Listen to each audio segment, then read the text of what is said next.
episode 91. Bree's favorite game of all time is Stellar Blade.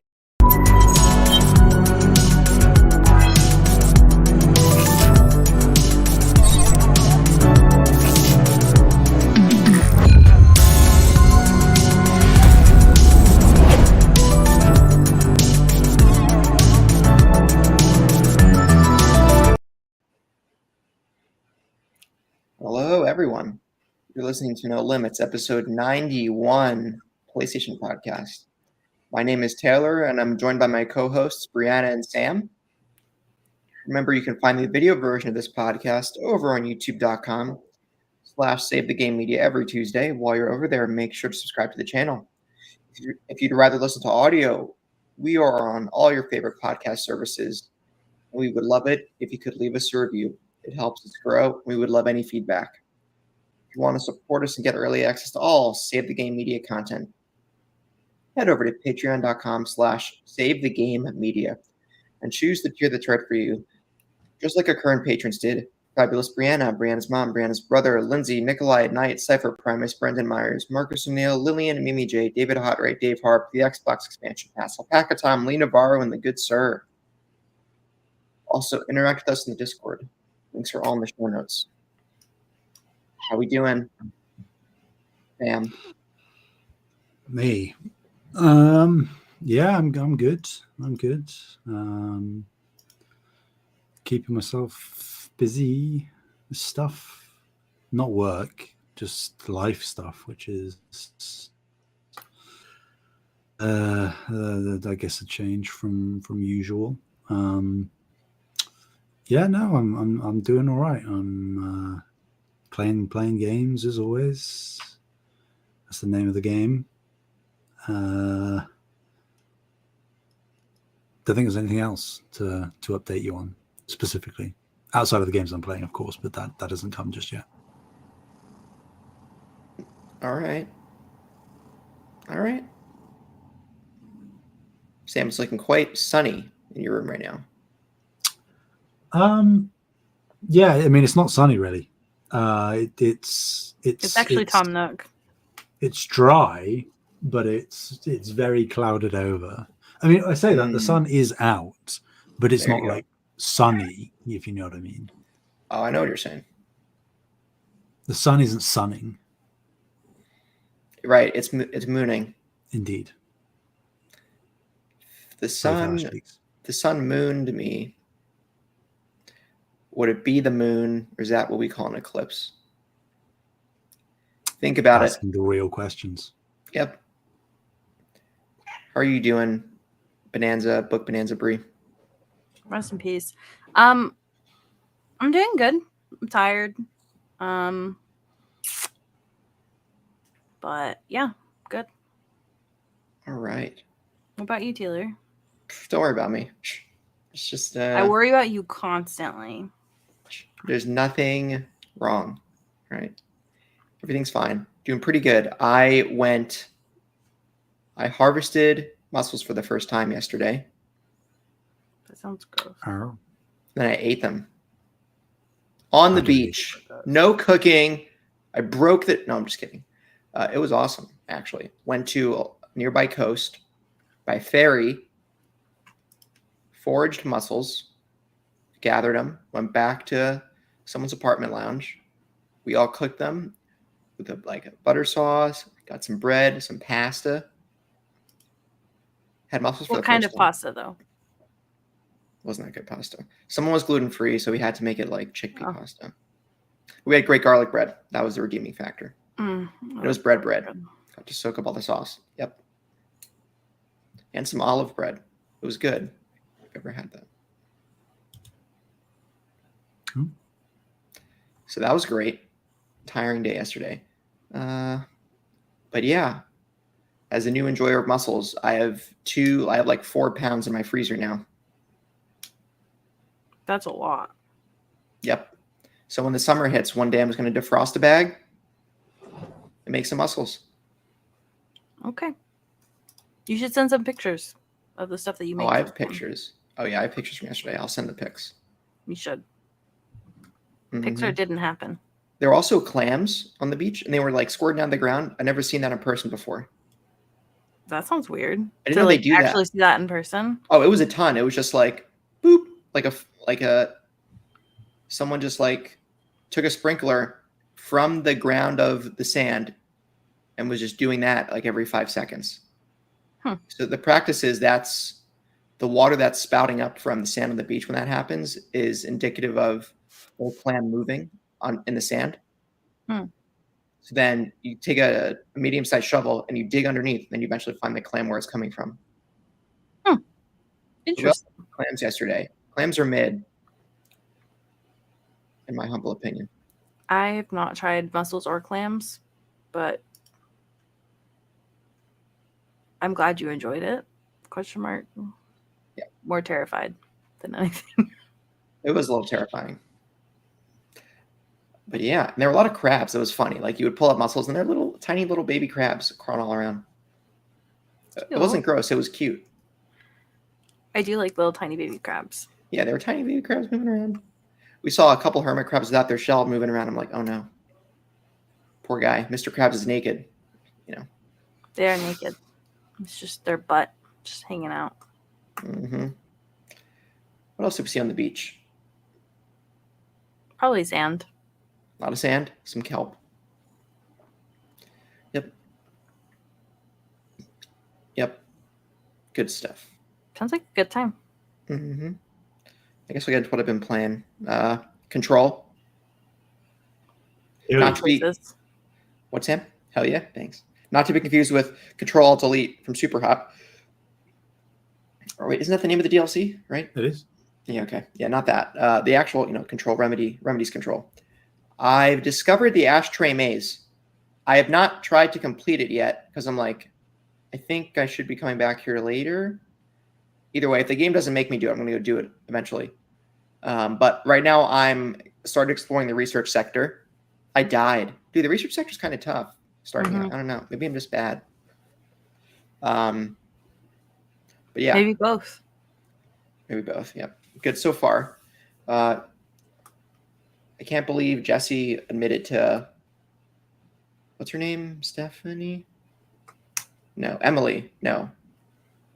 The lady with the Hedron resonance amplifier on her I don't body. remember anybody's names. Yeah, that's in the boardroom. The lady in the boardroom gives you orders. I know who you're talking about. I just couldn't tell you her name. Jesse admitted to her about, Dylan, and I'm like, Jesse, this is a lot of. I would not disclose that information to this person. I think it's a little misguided trust. But, yep, going good in Control, slow but steady, and it's still fun throwing objects at people in Control. And in real life. Oh, yeah. Yeah, when Toph throws the TV at me, I know I should feed her. A novel method of gaining your attention, but an effective one. You've seen Sabrina the Teenage Witch? That cat does all sorts of things to get their attention. That is true. You're not wrong. Anyway. Oh, wait. I have Mormon questions for Bree. I forgot to bring this up. Okay.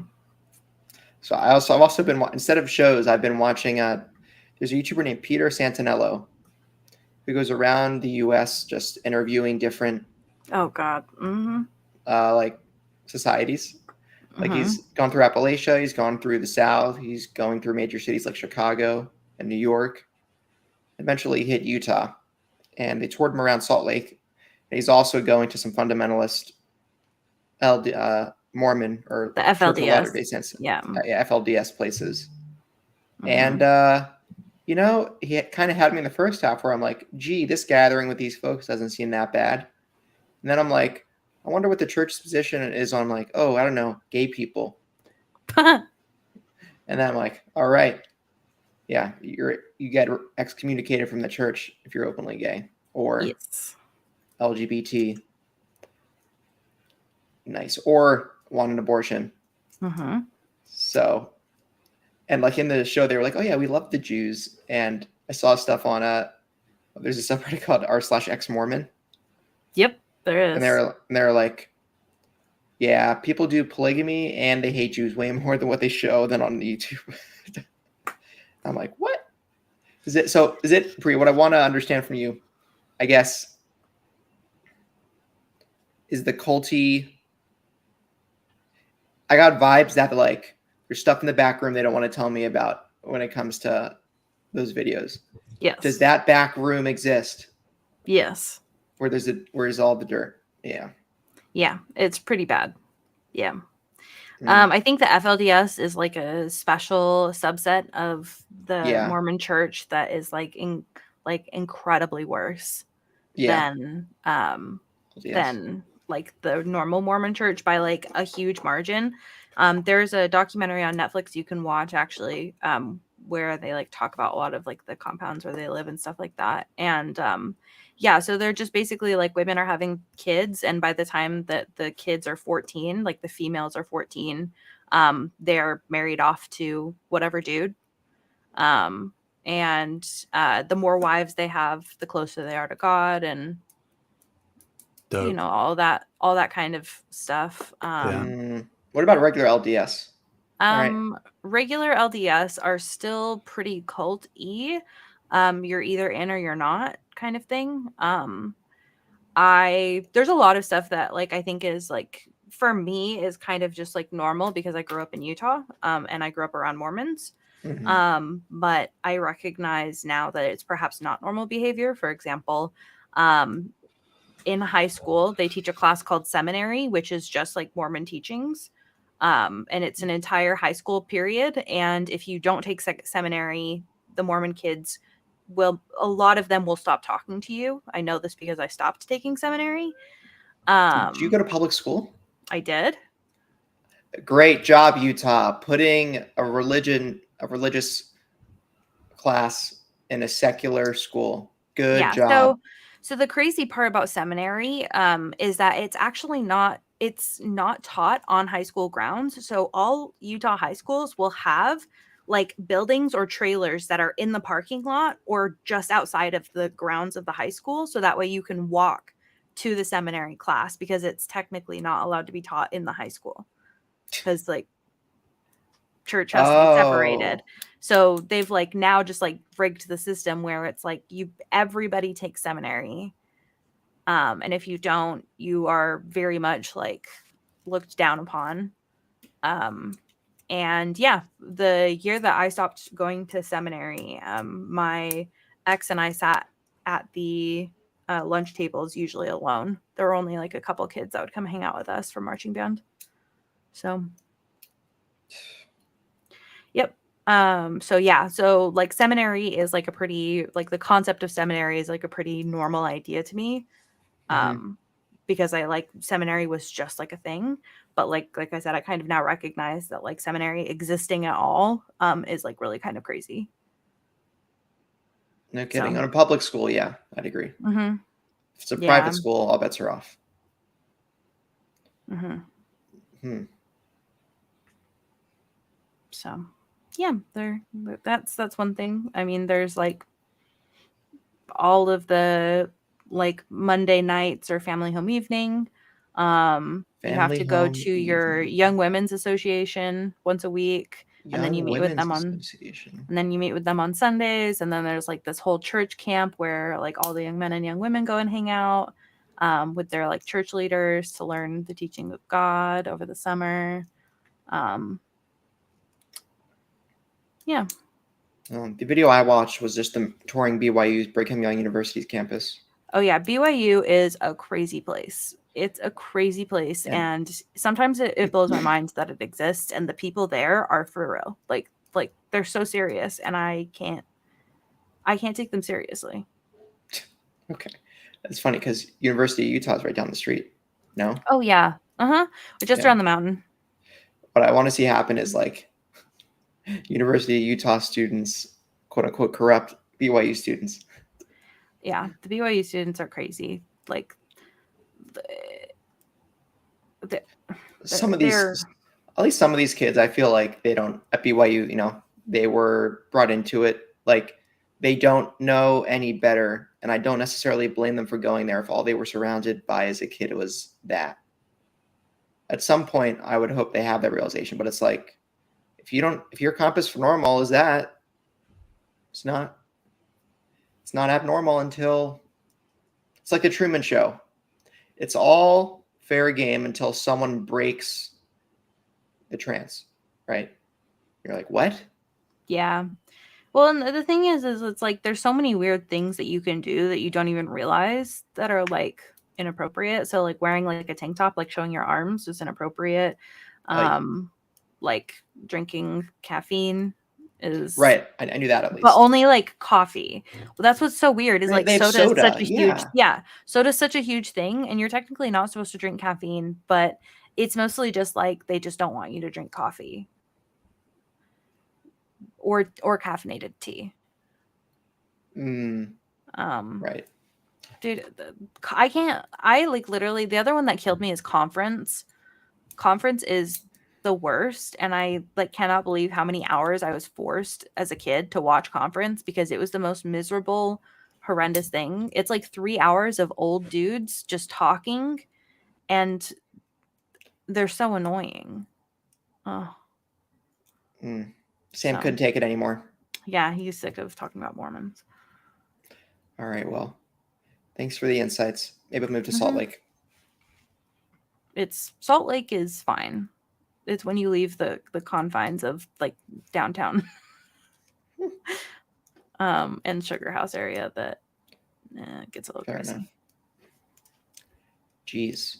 Well, Sam's gone. So Bree, tell us about what you've been playing. Are you sure you want to hear this? Because wait, maybe I'll save it for the first story because I have a review roundup for Stellar Blade. I will say I played 2 hours of Another Crab's Treasure. It is such a fun and cute little game. I got the company. They have like little hats with their logo. Love it. I got this hat. I wore it for the anime podcast yesterday that I recorded. But yeah, it's a really fun and cute game. If anybody is looking for like a Souls like that has like a lot of personality and pizzazz, I really recommend it. They also have like a lot of really fun like settings that you can set. Like there's a mode you can find a gun in the game and you can make the gun your shell because you're like a little hermit crab, and then you just play gun mode and you like one shot all of the enemies. There's also like they also have like difficulty setting modes where it's like it's more difficult for you to die, stuff is easier to accomplish, stuff like that. So if you aren't able to normally play Dark Souls games, I think you'll be able to play Another Crab's Treasure with no problem. It's really so cute. I really recommend it. Great. Yeah. Sam came back now that we stopped talking about Mormons. Yes, I got bored, so I was like, I'm just going to dip out. That's totally what happened here. Anyway, Sam, we're just. Did you hear me talking about Another Crab's Treasure? I think I caught the tail end of it. Yes. Yeah, I think you'd like it, Sam. I think it's like definitely like you can, if you want, you can wait to play. It's not like I have to play it right now, but I think if you catch it on like a sale for you specifically, I think that you'd enjoy it. I don't want to be derogatory. I can also see it being a game that within the next year pops up as a monthly game on PlayStation Plus or something. I think, well, so it's on, I guess, I didn't know this, it's on Xbox Game Pass. Oh, yeah, but play it there. I'm not going to play it there, but I'm playing it there. But I could definitely see it being on PlayStation. Probably, I mean, it could be a monthly game. Or maybe, anyways, it doesn't matter. But, or into the catalog, just generally. Yeah. I could see that. I think that the team is incredibly talented. I think that they are.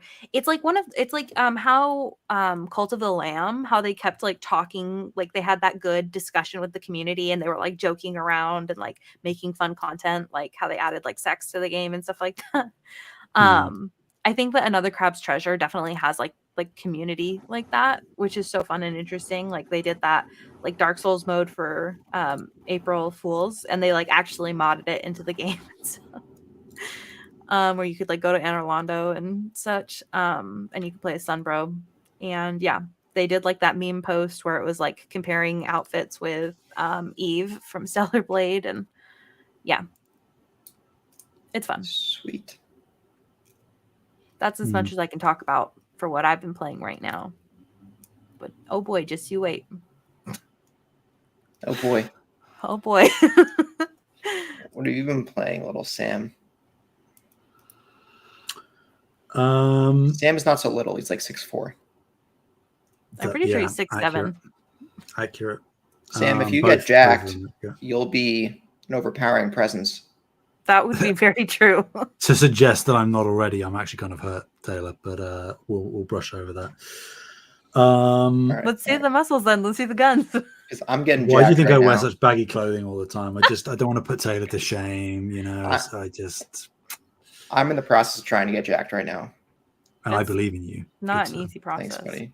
No, it's not. It's hard work, and it's going to take like 1 to 2 years at least, plus constant. Anyway, it's a lot. Go on, Sam. Buff Tall Sam. Hell yeah.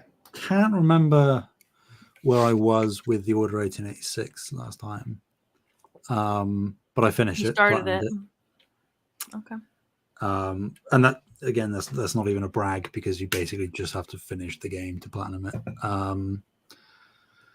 Really enjoyed it. Again, I stand by everything I said in the previous week's recording. I have played a little bit more of Dave the Diver. I've jumped off of it a little bit temporarily, but I will be going back to it because I just feel its pull dragging me back. I did, when it became available on the 23rd, I think it was, play through the entirety of Tales of Kinzera, Zao. Platinumed that game as well. Again, relatively easy to finish, time-wise and platinum-wise. I think it's good. Like for a studio's first game, it's a competent Metroidvania platformer.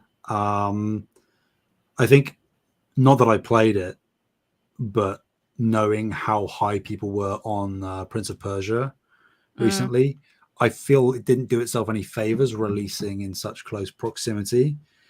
And despite its overall quality, like I would recommend people at least try it, particularly because it is available on PlayStation Plus. You can tell it's a first pass, a first game kind of thing. It starts off pretty competent, but I would say that as you get late game, the fights just turn into cluster storms of nonsense and the mechanics get a little bit janky. There were really frustrating things that sort of acted as hurdles for my enjoyment of the game. There's multiple sections, for example, without like explicit spoilers, where you are forced to run. Obviously, it's 2.5D kind of thing. You're forced to run a linear, predetermined path away from a thing, and you're like twisting and turning in lots of different directions, going ups and downs, and having to navigate and use your abilities and stuff. And those never felt smooth to me. They were ridiculously clunky. And it committed the cardinal sin of like some of these chase sequences would go on for like minutes at a time. And obviously, as you would expect, some of the toughest platforming sections came right at the end of that chase. And if you get caught and die, which is very easy to do, you are put back at the very beginning of the chase. So you're having to and it's not like that massive a deal because it is only a couple of minutes, but I think like I died multiple times. So having to restart. Not only that, I think the signposting in those sections of exactly where you're meant to go isn't great, because multiple times I was like, oh, I'm just going to keep running because I'm having to dash through this and over this and under this. And they clearly want me to go this way. And then the hazard or the thing that you're running away from or whatever would just not pop in, but just show up late as opposed to the rest of the screen that you're seeing. and you don't have any time to react, and then you die. That alongside like the most I don't want to say unforgivable thing, but the worst thing, particularly for something like a platformer where lightning fast reflexes are required. I don't know whether it's a problem with me. It's not me that's the problem, it's the game, but I don't know whether it's just an isolated, maybe a buggy, glitchy type thing that not everybody's going to experience. But multiple times consistently throughout, there will be split seconds in gameplay where my inputs wouldn't register at all. And obviously that can be a bit of a death sentence, whether you're platforming or in combat. So like, I recommend it still, but there are things that sort of nag at me that I can't be overly glowing. The story I think was great. The voice acting is really good. Presentation wise, like, it's gorgeous, obviously stylized art style, but still very appealing. I'm interested to see what this studio does next. I think that is going to be the real test. They're off to a really strong start, better than most other like startup first time studios, particularly for somebody who doesn't have a history in game development. Obviously he's a voice actor who's done voice acting in games, but to switch to the development side and then to oversee this, I think is a testament to their talents, clearly. But I think that they have certainly things that they can improve and build upon. So I played that. Kevin won another giveaway on Twitter, which is literally... It should be illegal at this point. Manipulating it at some point, but he won a few codes for PS5 games, and I snagged one of them because I thought, why not? I wanted it, but you got it first. I'm sorry, Taylor. You probably should have had it instead of me, because as I said before we started recording, I'm not loving it. Well, give me your login information. We can game share. It's Assassin's Creed Mirage. I said to Taylor before we started recording, back in the Assassin's Creed 2 Brotherhood Revelations days, I was a very big Assassin's Creed person. And after Black Flag, I started to drift off. And then as we got towards the Origins, I did play through and enjoyed Odyssey, but I didn't touch Valhalla. And nothing of the upcoming games excites me, really. Even the ones set in Japan, I'm like... but I played through it because this was like advertised as a return to form, more akin to early Assassin's Creed, particularly Assassin's Creed 1, which it is. But I said to Taylor, I don't think I'm an Assassin's Creed person anymore, which hurts me to say. But it's very hard to explain for anybody who hasn't played an Assassin's Creed, but I think most people have. The contextual climbing stuff, it's so hard to make the character do exactly what you want to do at any given second when you're in traversal or climbing a thing, that I'm just getting angry more often than not. Like whether I'm trying to force the guy to climb through an open window rather than vault up above it to reach the roof. I'm like, no, I want to go through the window, and then you try to drop down, but then you drop down too far. That being said, I'm close to finishing it, and I am platinuming it because it's, again, very easy on the whole. It's not a big time sink or anything. There's no grind involved. It's just clear the map, which I'm fine with doing. I think that's it for what I've been playing. I will, though, say the quick eBay haul, because it's still going. It's happening. Hell yeah.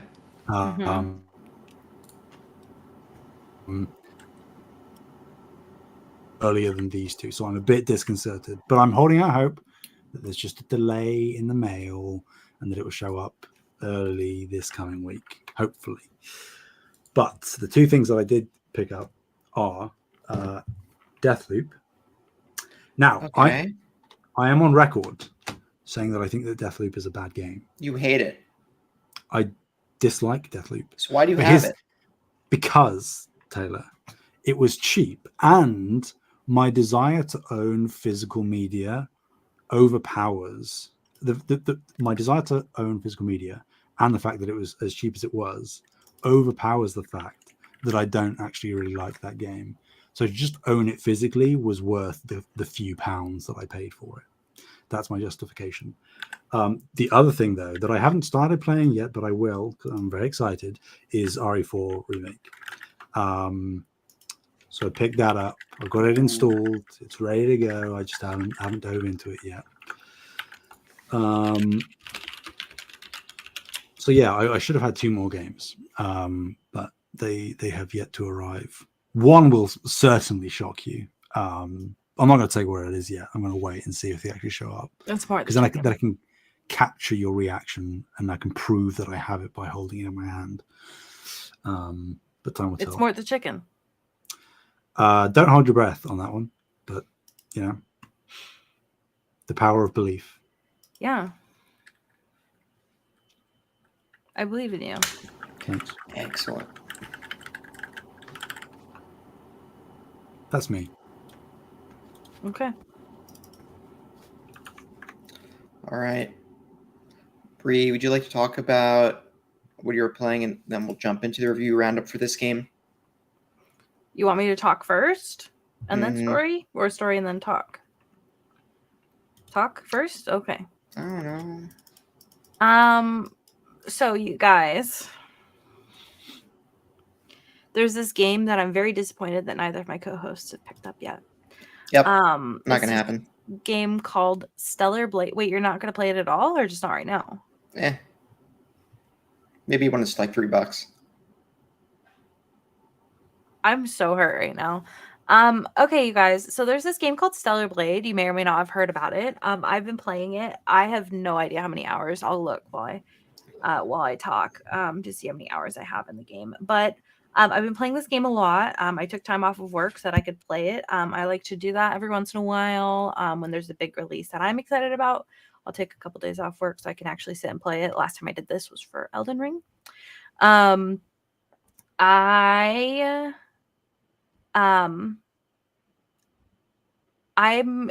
so much in love with this game. I think that this game has so many incredible elements that I could sit and talk about it for a long time.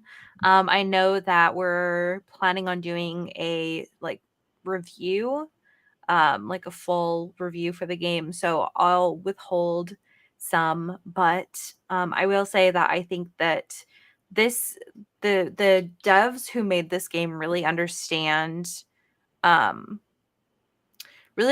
to build a game like on an intrinsic level. I think that the way that they have implemented mechanics into the game and then created scenarios in which that gameplay is like necessary and like feels good and pays off is incredibly impressive to me. Specifically, there's like no spoilers, but there's a sequence that you basically like lose access to your blade and you can only use the gun. You'd think that the whole thing, since it's like Stellar Blade, like you'd think that like losing access to your sword would like kind of be upsetting or like ruin the game, but they very much shifted the gameplay to like accommodate for like having the gun. They made some really interesting enemy design. They I was shocked at how incredible the game was still, like losing access to your main weapon. And yeah, there's just so many incredible things in this game where it's like you'll be running along, you're like on this path and there's another path that goes away from the main story and you're like, oh, I'll just look down this path really quick, and then all of a sudden you're like in this small pond that somehow goes super super deep and you're like, how the heck did I get here? So there's just like so many moments like that. There's so many different different environments, terrain. Like the story is incredible. Like even the side quests are all heartfelt pieces of story, and they feel worthwhile. And yeah, I just like I can't tell you guys how much I love this game. It's for sure in my top games of all time. I'm just kind of trying to determine like how high up it is. My guess is it'll be in like top 5-ish area. So yeah, wasn't expecting that. I really hope that people play it. It's really incredible. And the character's mostly like half naked all the time. So you just get to stare at boobs and butts all the time. You can't, there's not really too much. There's this outfit, you guys. It's not a spoiler outfit. Like you It's can like a just skin find suit. it. Yeah. It's not No. that one. Oh. There's one that you can just find out in like the middle of the wasteland, and like you it's this like you're wearing basically like a one-piece swimsuit, but it's not a swimsuit. It's like a sweater almost, but it has a hood that has bunny ears on it, and then the back is completely open, and then she's wearing like a little bunny tail, and like that's it. like full butt cheeks out. I was like, when I put it on, I was like, oh my god. And then when you walk, there's like the jiggle physics, of course. And I'm like, I'm no better than a man. I can't. Wow. What did I do? Actually, I'm not playing the game because it goes against my beliefs. Taylor watched one too many Mormon videos, you guys. You're right. Anyways, it's you guys, it's such an incredible game. It's such a stellar game, and I really couldn't highly recommend it more. If you're worried about like the Souls-like elements, just play it on story mode. It's like I'm playing it on normal mode, and I was like, it's not difficult at all. So Nice. All right. Well, speaking of, but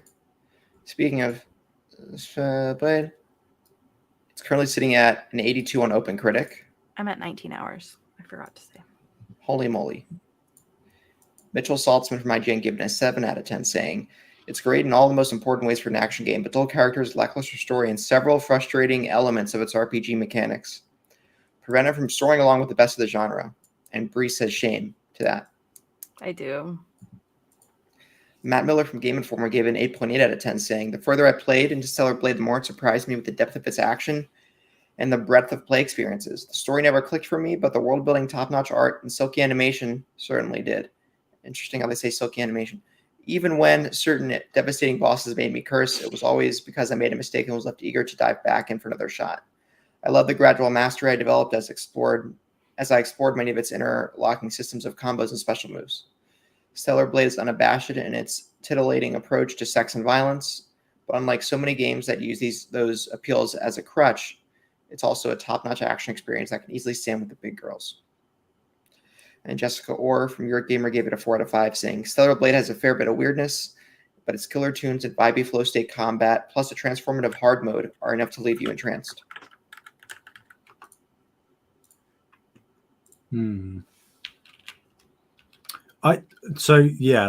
Speaking, Bree, as someone who Yes. hasn't played it,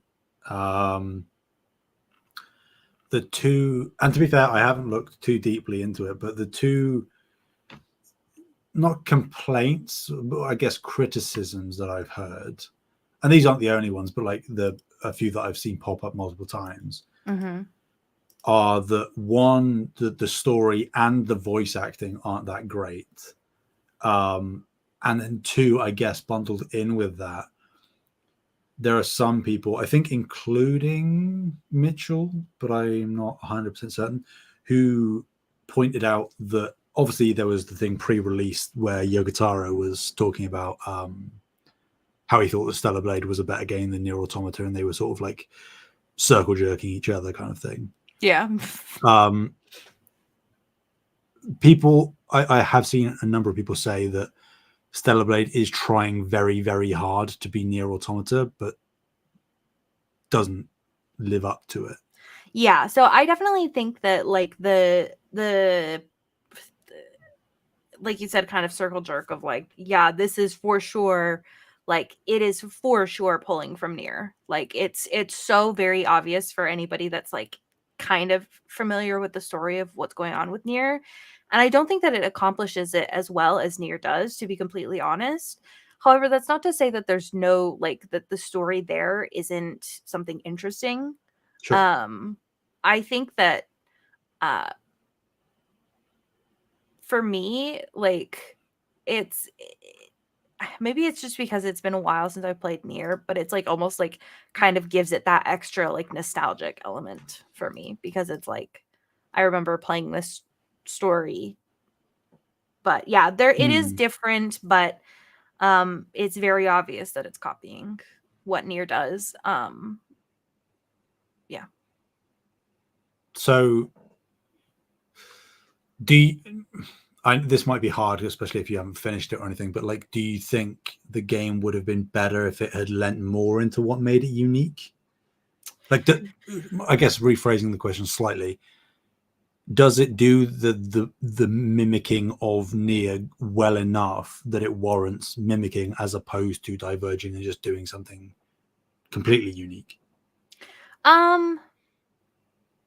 I think that I do wish that it had diverged a little bit in the story. Right. It's not annoying me enough. I do know what you're talking about with the voice acting. I think that the voice acting can be overly cheesy at times, but it's not like it doesn't grate on me. It's just kind of like flies over my head kind of thing. I'm just like, yeah, whatever, like it's fine. I think that it could have diverged very easily. Again, I haven't finished it. I think I'm a pretty big chunk away from finishing it.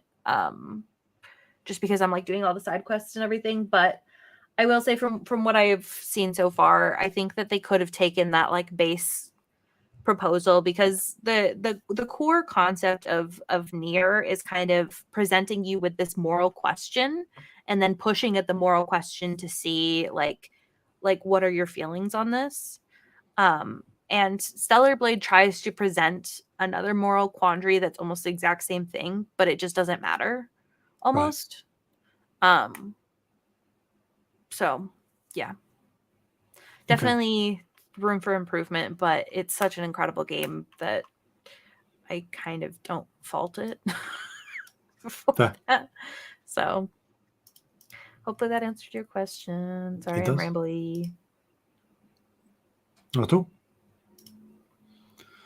I guess, again, we don't know, or you don't know where the narrative ends and stuff. But like, I would say the reception to this has been positive enough that the potential of PlayStation either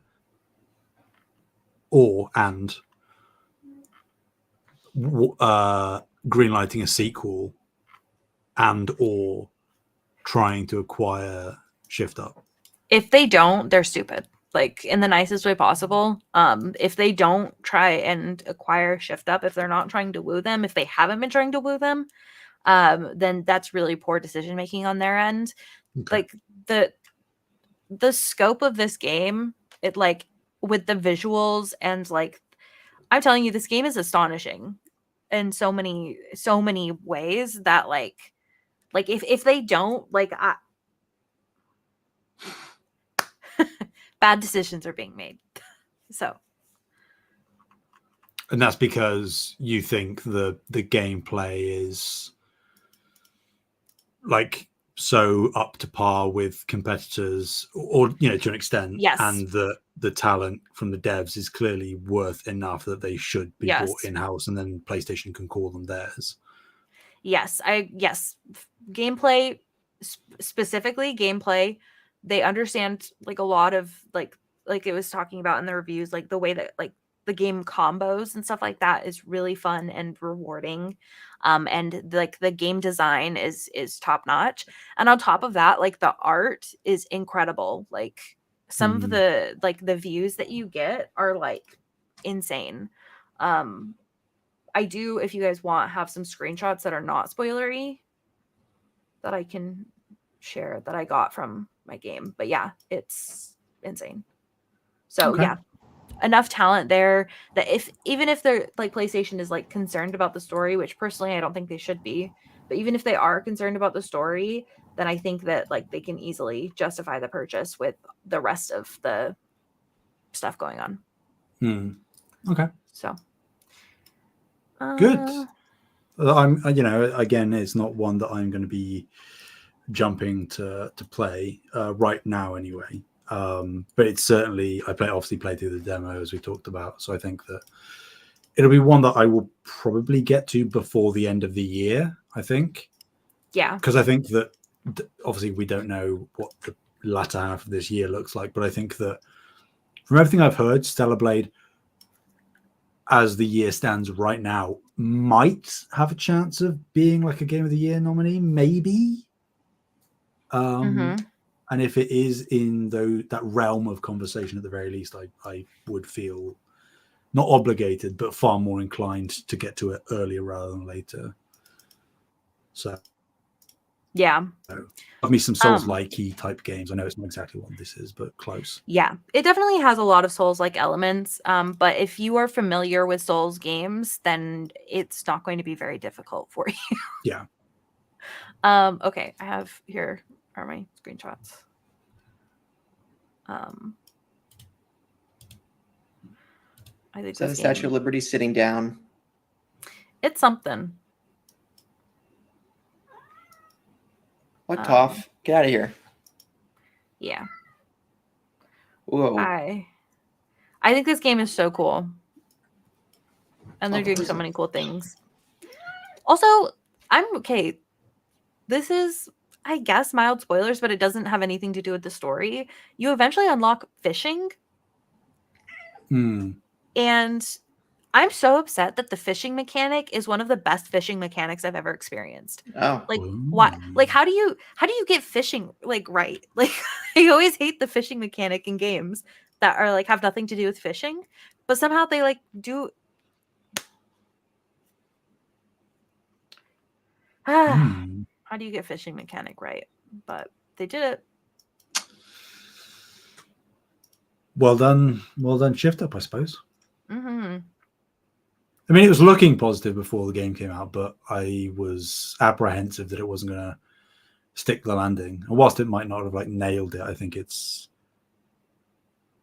good enough. Sounds like condescending, but you know what I mean. Yeah.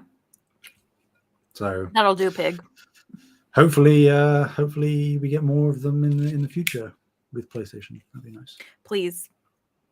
Do you think Eve, as much as I've heard again that like her voice acting is a little dry, a little one note on the whole. Really? She's kind of the one that's like the least offensive to me. Anyways, keep going.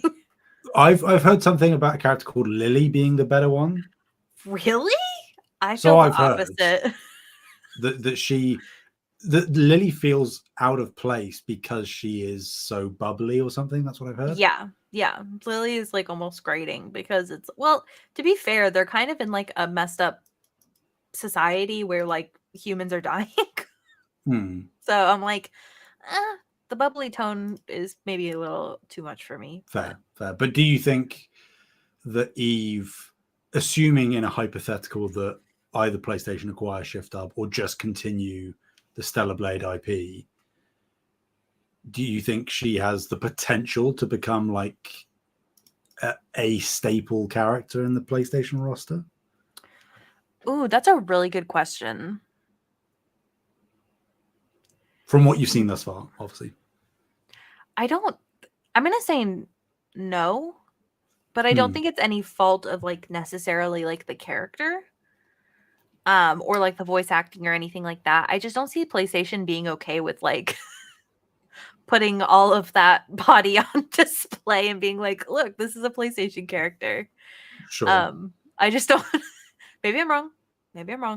I just don't see that happening. I think that there's too much fan service going on for them to like. I don't think that they're like upset by the fan service, but I also don't think that they're going to promote the fan service any more than they already are. I don't know. Maybe Hiroki Totoki is down bad. You know what I mean? He should be, as he should be. You guys, there is a character, and I like that's like I'm down bad. I'm like I literally keep messaging Kyle. I'm like, how is this person so attractive? I can't handle this. His name's Adam. If anybody wants to look up the character, oh, he's so handsome, and I love his voice acting. Anyways, cool. If I get started on simping, then it'll never end. But yeah, good question, Sam. You're welcome. And I hope that you play it soon because I really want to talk to you about the game. I will soon. Soon is a liberal use of the word, but soon. Yes, it's very liberal. That's okay. Lib. Sorry. You guys, this is random, but it's important to me. Did you know that Outer Wilds got removed from PlayStation catalog? No. Yes. Yeah. I didn't Go know buy that. it. Buy it. I already own it, but my dad doesn't. And the whole reason I got PlayStation Plus for him for a year. Your dad's a tech executive. He can For afford it. extra. Yeah, that's true. Anyways. Bummer.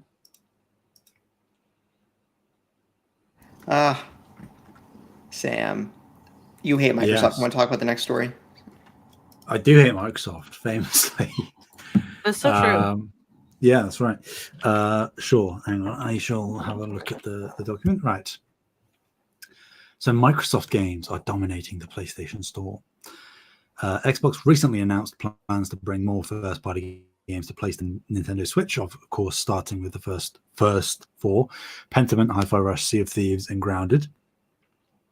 And during Microsoft's third quarter earnings call this past Thursday, time of recording, CEO Satya Nadella said Xbox games have been performing strongly on the PlayStation Store. Quote, earlier this month, we had 7 games among the top 25 on the PlayStation Store, more than any other publisher, end quote. Nadella appeared to be referencing a recent report from TweakTown, which found that Xbox had more first-party games among the PlayStation Store's 25 best-selling titles than Sony did. On PS5 on April 18th, these were Modern Warfare 3 at number 2, Overwatch 2 at number 7, Sea of Thieves at number 12, Fallout 4 at number 16, Minecraft at number 19, Fallout 76 at number 20, and Grounded at number 23. In comparison, 5 Sony published games made that list, and those were MLB The Show 24, Destiny 2, and then a trio of titles developed by third-party studios, but PlayStation exclusive, those being Helldivers 2, Stellar Blade, and Rise of the Ronin. Nadella continued, quote, we are committed to meeting players where they are by bringing great games to more people on more devices, end quote. Activision Blizzard helped drive Microsoft's gaming division to a record third quarter, despite a significant decline in Xbox hardware sales. This coming from Tom Ivan at VGC. How are the Xbox going to spin this one, huh? How are the Xbox going to spin? Bring it all over it. Give me Starfield, all right? You know, I couldn't give a rat's ass about Starfield, but the next Fallout, Doom, Elder Scrolls, it's going to be on PlayStation day one. It's going to happen. Deal with it. Like Nadella himself has said consistently that he is not a fan of exclusivity. He only does it because the competition does it, and they are now starting to not do that thing. And they are seeing massive returns from it, clearly, even with these smaller games. Obviously, they would have far bigger profits with the bigger games, which they already know because they're savvy business people. So that's what they're going to do. It just makes fiduciary, financial, logical sense for them to follow that path. Yeah, a little fiduciary. Particularly, and it's not specifically mentioned in our notes here, but the significant decline in hardware sales was 30%. Yeah, which was a big which is number. not only bad and a record low, but it's year on year. So that's actively on top of a decline of a similar degree, but smaller degree this time last year. So hardware is actively getting worse in the sales department for Xbox. And you think that they're going to be like, now these big games that we've got coming out that are costing us more and more money to produce after buying Activision Blizzard King, we're still going to keep them, all of them, locked in this smallest of the smallest walled gardens. There's going to be a rude awakening for a number of people who still think that this porting third-party business is going to be relatively contained. And I don't take any joy in saying that. I'm just saying you kind of have to accept reality. Because like inside baseball, we have a channel in our Discord. Join if you aren't already a member. Join. Where us hosts, we share news articles to cover on shows. And more often than not, I seem to be the one that's flagging like what you would phrase as negative articles about Xbox and its performance and impact on the industry and stuff. And I like talking about it a lot, not because I take any joy in the fact of Xbox struggling or, conceding to PlayStation or whatever. I don't care about that. It's just that Xbox is the one making the seismic moves. It has a direct impact on PlayStation, of course, but it's just interesting to me, like the fact that even if I'm sharing articles that kind of talk about the same thing but have tiny little tidbits of extra information, I can't wait to jump on that because it's unprecedented, particularly for people of our age. We haven't lived through anything like this. The Sega event happened well before we were like truly cognizant. So, like, I don't know. And the writing is on the wall.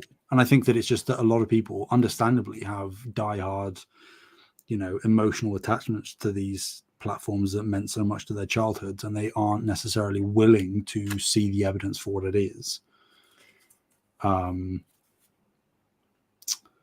So Sam, do you really think that they're going to stop selling Xbox consoles, or do you think that they're just going to be scaling it back and just not being stressed about console sales as much? Both. That's eventually. I may be in the minority here, but I'm going to stand by my opinion. I sent a question into X Talk, saying like, what's the end game here? What's actually going to happen? Like, surely it's pretty obvious. And I heard some of the discussion, not necessarily directly in response to my question, but Kev and other Sam were talking. They say other Sam on their show. It's fine. It's fair game. The other Sam about me. They keep talking about how Sarah Bond has already committed to a new round of hardware. And like, I get it, but that also means absolutely nothing. Until we actually start getting leaks about the specs of these things, designs, all of that stuff. And I know that there was the FTC thing where there was a mid-gen refresh, but that's seemingly not happening now. But until I start actually hearing and seeing evidence that there is definitively a next-gen Xbox, I'm not really going to believe it. Because if we are to follow logic, and they said themselves, Xbox, in this third-party earnings report, they said that they expected a further decline in hardware sales this coming quarter, on top of the 30%. So if they're expecting it to get worse in the fourth quarter, if that trend continues, there is, whether you think so or not, I think it's undeniable that at some point there is a cutoff where the sunk costs will just be written off, and they'll say, are we really going to invest millions and tens and hundreds of millions or whatever in R&Ding this new console that is supposedly the biggest technological leap that we've ever seen, etc. Massive buzzwords. Are they really going to sink that money in when they're seeing these results? Do they really think that a new console refresh is going to switch things around that much that they're going to go all in on it? I don't think so. Do I think that means that they're going to get out of the hardware space entirely? Probably not. I don't think so. Not in the short to mid-term. But I don't think that I think that there is a high likelihood that there is not another standard console from Xbox if this continues. Could they do a handheld version that runs Game Pass natively? Almost certainly. Could they do the dongle thing that plugs into your television? I think so. But if this is what we can expect, even if it's just a technically a blip and it lasts for a year and a half, these declines, if it keeps going down, the bigwigs, the shareholders, the Satya Nadellas, they're going to be like, no, we've got to stop now, because Phil Spencer said they've lost the console war. So if you've lost the console war and you're not really worrying about selling more consoles than the other guy, but you are now selling less and less consoles than most other consoles in history. Like, I think it was under 1 million Xbox Series consoles sold last quarter. Under 1 million. Like 800,000, I think was the estimate. That is bad. Like, it's not like, it's bad. Yeah. So would you stop complaining and just play your games, man? I will gladly play the games, Taylor. That's what I'm doing, because PlayStation actually give us games, you know? Oh my God. Go take a walk. A kid, of course. A kid. Go. And when PlayStation aren't giving us games, Xbox are not giving us games, so we're fine. So I would say I think that we are looking at another console. I don't think that they're going to do like an Xbox Pro whatever for this gen. I just don't. I think that that's very silly of them to do. They might. It would be a really bad decision if they did. But I do think that they're going to. My guess is that they're going to do like one last round, one last go at it, and try and do some sort of rally where it's like, you thought Xbox was dead, but we're back better than ever, and like try and do like one more generation of consoles. And if that doesn't go successfully, then I think that at that point they may start doing the shift like you said. But I do think we'll see at least one more Xbox console. My guess is that they've already been putting work into that console for quite some time before a lot of this drama happened.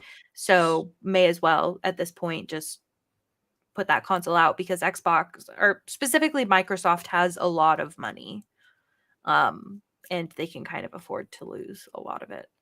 It does, but if my counterpoint, just to get your opinion, if the suggestion is, and it seems pretty obvious now, that more porting is going to be happening at the turn of the next console gen, if the idea is set that most of the games that are on Xbox are going to come to PlayStation as well, whether that hits the full-on mainstream audience consciousness or not, is that not just going to further damage this new gen sales for Xbox, when we have seen games like Indiana Jones or Starfield or Hellblade 2 eventually come over, even if it's a year or two later?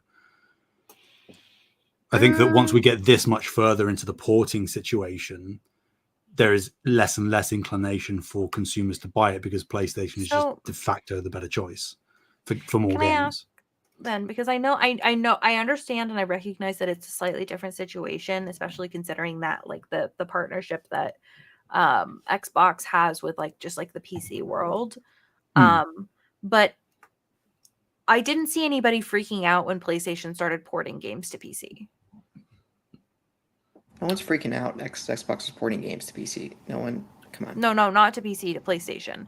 And again, I understand that it's different for PlayStation to port a game to Xbox versus PC, and like Xbox porting to PlayStation. I understand that those are two different things, but I also think that like perhaps it's like putting something on a different console a year or two later isn't really that much of a concern.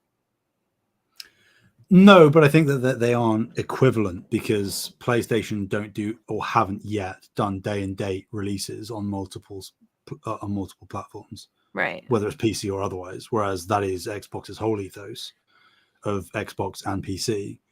So that if PlayStation inherently has the advantage there, where if you want to play the first party games when they're in the zeitgeist, when they're freshly released, you have to play them on PlayStation.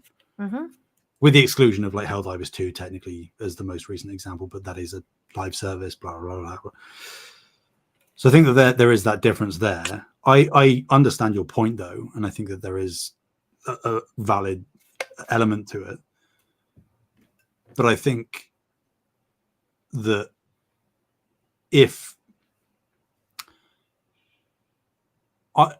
there could be a future where PC becomes the go-to place, and it is widely known that that is where you go if you want to play games. It's my go-to Any place. kind of games. Am I right?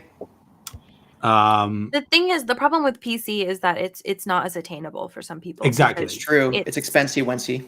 Exactly. It's expensive. It's very much a commitment, like in terms of like upgrading your PC and stuff like that.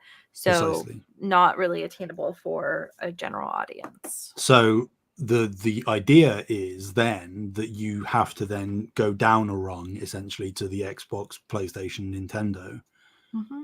And Nintendo is a walled garden in and of itself that has very minor support from these other third parties. Obviously not from PlayStation at all, but Xbox technically now. We've seen a few games go across. But the draw of the quality of Nintendo titles is the thing that pulls people back, and the notability of their IP. Yeah, the franchises and such. PlayStation has the same thing.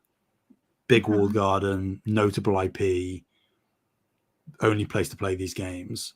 Xbox did have that, but because they're now porting this thing, the choice is you either stick with your Nintendo or you have a Nintendo as a secondary console, which a lot of people do, to play those games. And then it comes down to Xbox and PlayStation, and Xbox is now at an even more of a disadvantage because, and I've said it before, they are now the only one of the big three that is explicitly restrained to solely its own library of games. Because Nintendo now has Nintendo games and some Xbox games, likely more in the future if the trend is to continue. PlayStation has its bangers and some Xbox games more to follow. Xbox now just has Xbox games. And again, the draw of Xbox, not the console, not even necessarily the exclusives now if this continues, but Game Pass. But, and I can't speak as like a more simplified consumer, because obviously we're diehards and we talk about this a lot. So I don't really know what headspace these people are in.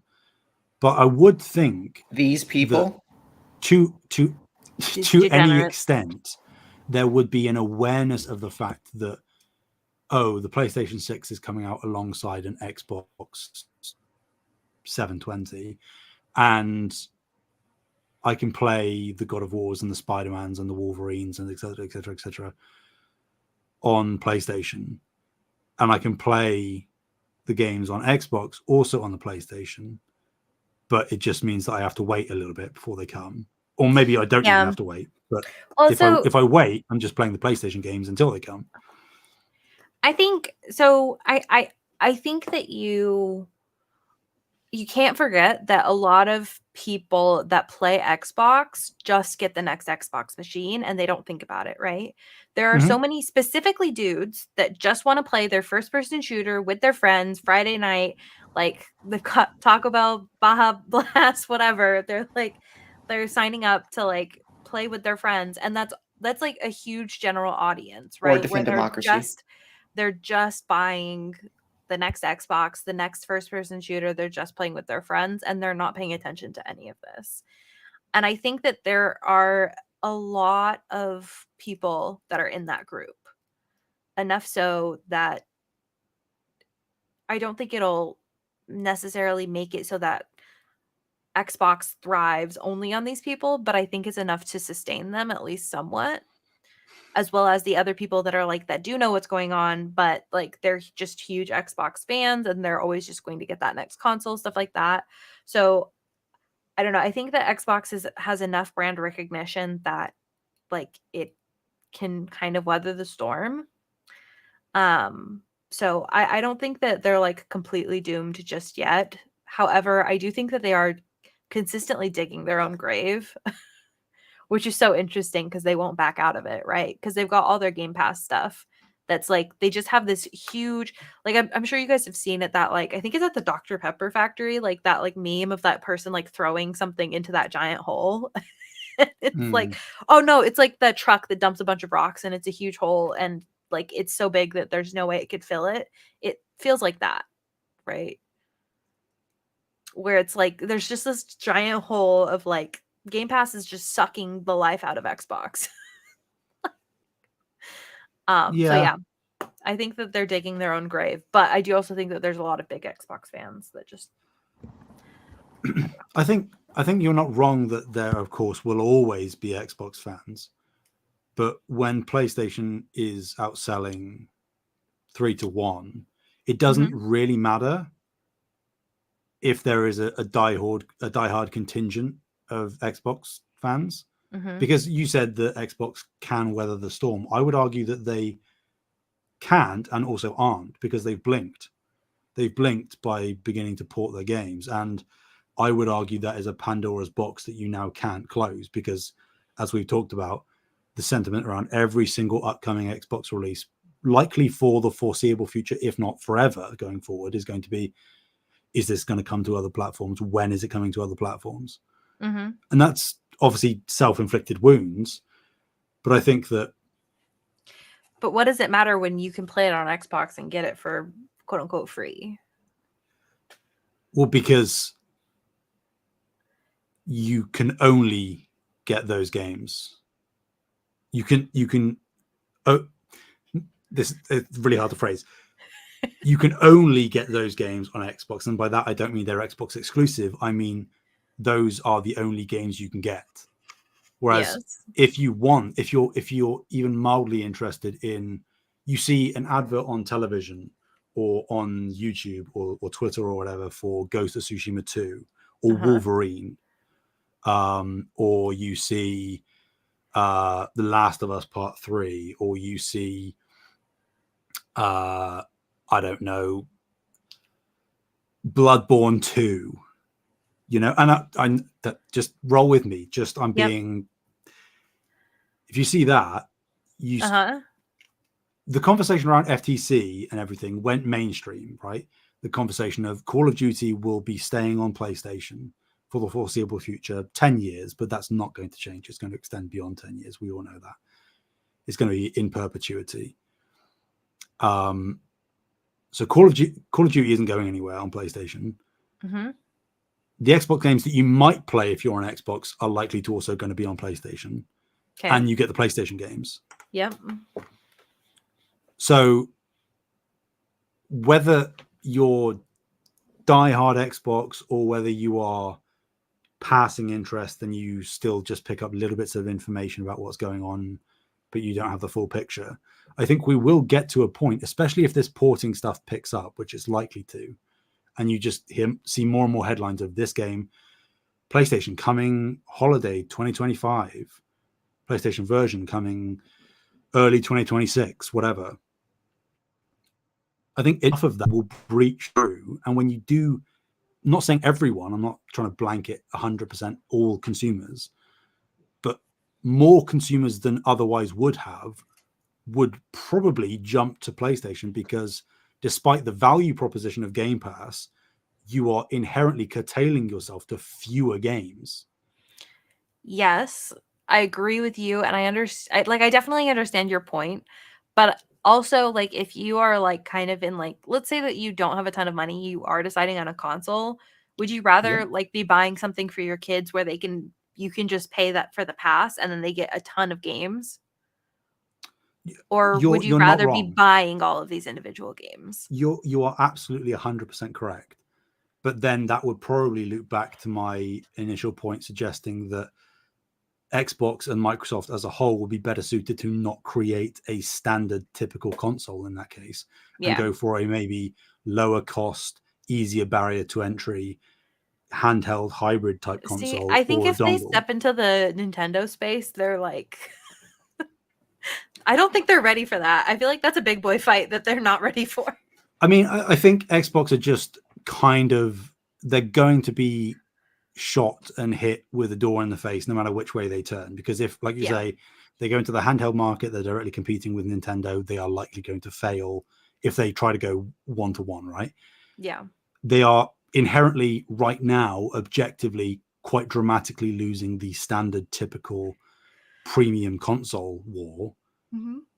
And then Phil Spencer talks about potentially bringing other storefronts and turning Xbox into more of like a low end or lower end PC by letting you have Steam and GOG and stuff on your Xbox.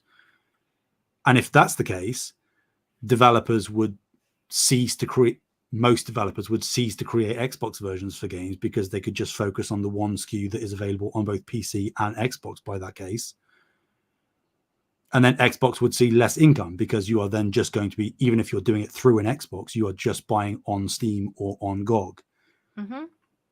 So they can't really turn themselves just into a PC. They can't stay the course on the console front, and they can't really go toe to toe with Nintendo in the handheld space. I think that the best thing they can do is go along the more Steam Deck route. And I know that that is a crowded market right now, or it's becoming more crowded. But I think that with the Game Pass edition on top of that, I think that that is where they stand to offer the best value, and therefore are likely to see the most success. Because the final thing, the all encapsulating thing, is that regardless of whether they stay in the console space or not, Xbox and Microsoft as a whole are perfectly fine to become the mega publisher within this industry now. They basically already are. And that is whether they stay in the console space or not, the publishing side is where they are going to see the most profits. It's just a fact. That's what's going to happen. It's happening now, and it will continue to happen as they begin to port to get more Call of Duties out the door, and they are now in-house. So they'll rake in even more money than ever before. And that is why it is highly likely that they'll begin porting other games, because they will just see those profits. The shareholders will go, more of that, please. That's making us the most money.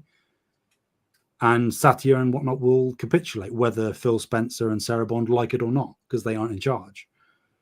So it's going to be a rough ride. It already is for Xbox. But I think that regardless, they're going to be okay. You're still going to get games from Xbox. You just might not be playing them on an Xbox. So I have a question then. Let Taylor answer, because I've talked way too much. I want to hear something from Taylor. Hello. Okay, that's enough. Back to me. Okay, so if you guys, let's just play. I just want to play hypotheticals. So just play the game with me for a minute. This is fun. Yeah, why not? Xbox is dying. They're now just a publisher. They put stuff on like this little Wait. Xbox being a big publisher and Xbox dying are two paths. The console are two paths that don't necessarily converge. Okay, Xbox, the physical console. Okay, I see what you're saying. Yep. Okay. So we're just pretending again. Because we know that like a monopoly is never good. Like PlayStation not having competition is not good. So who is going to step up and compete with PlayStation?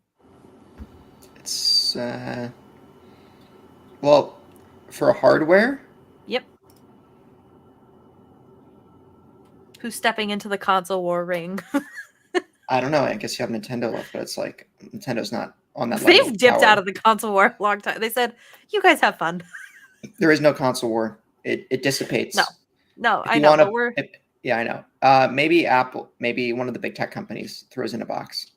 I think that's, with Microsoft out, Apple or Amazon or Google come back in. Maybe. On a world that's increasingly about your phone and your mobile device and streaming games, I think, actually, let me back up.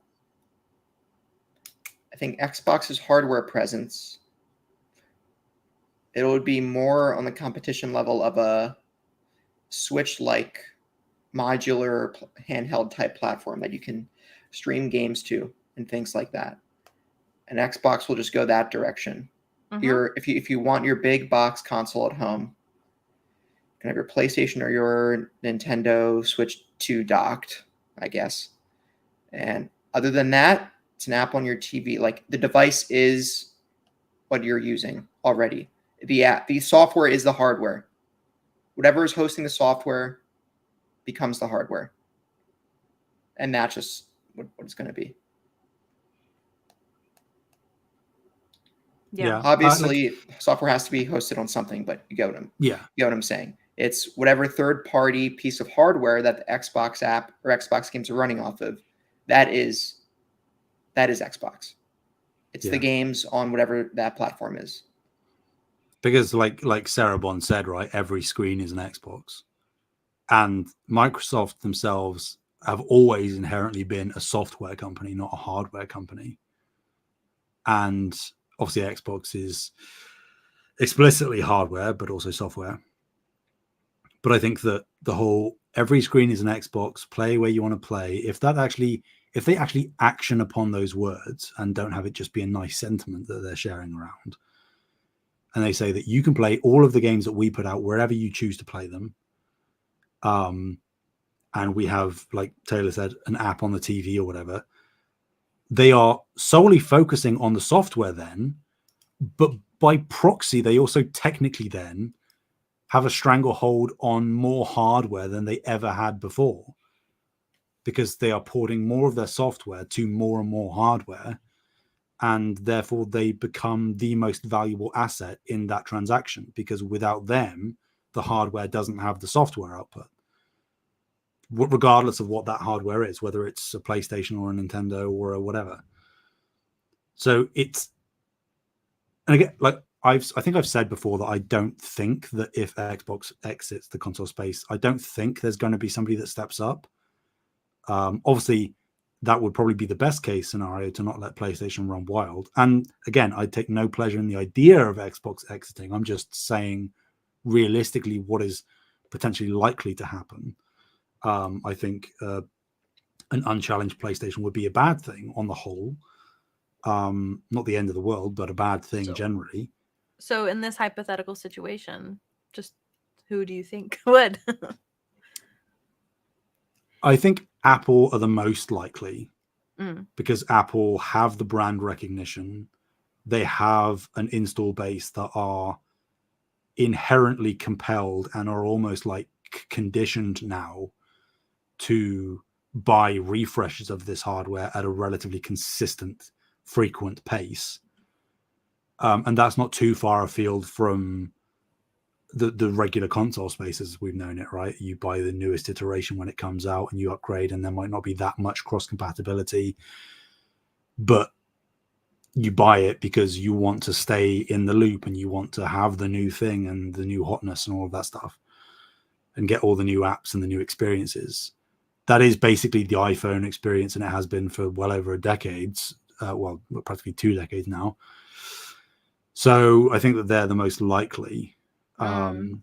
See, I think I have to agree with that. It would be Apple, because Apple has been sneaking into the game space, right? Like they now have like their headset, which I know is it's an obscene cost, so most people aren't going to touch it, but they've been kind of testing things in the way that they present games. Like they have their like Apple Plus, that's like that has like the Apple Gaming, Apple Arcade is what it's called. They like frequently will woo developers to get their games exclusively on arcade, stuff like that. So I think that like Apple has been circling the gaming space in very unique ways that PlayStation and Xbox don't really touch the market. And I think that they could like slip into the console space without almost without us noticing, like where it's like, oh, like your new Apple TV just is now a console. Yeah. Because I think like people like Amazon, they'll be fine staying just in the game publishing side of thing, like they're doing right now. They could feasibly make a console if they wanted to, but I don't see that. I think they are on the similar wavelength to most people when they consider that as a possibility, and they think that they probably wouldn't end very well. No, I don't think it would. Who would buy an Amazon branded video game console? Yeah. People, I think that I think that enough people hate Amazon that I think that probably wouldn't be a very good idea for them. Like I think it's better for them to hide their name in the credits and just benefit the money. Yeah. Okay. Thanks for playing, you guys. Just wanted to see. All right. Thank you all so much for listening. We're going to go to the post show now because we're already 90 minutes in and I have to do things. Unless you guys want to do the rest of the show without me. No, we can switch to the post show. All right. Thank y'all so much for listening. We do talk about things besides what Xbox does on the PlayStation podcast. And you can find that at youtube.com/SaveTheGameMedia, Patreon, Save the Game Media, Twitter, Save Game Media, Discord links are on the show notes. Where can people find you, Sam? Anywhere and everywhere at Sam Heaney, Heaney. Okay, Bree. At Fabulous Brianna, FABULASTBREANNA. Okay, Toph. Yeah. Toph, say something. Oh, there we go. Yep. Okay. And you can find me on PSN at Mr. Carter9, MRCARTERNINE. You can find me on Steam at TPR and in the Discord. Yeah, until next time, play Stellar Blade, y'all. Bye.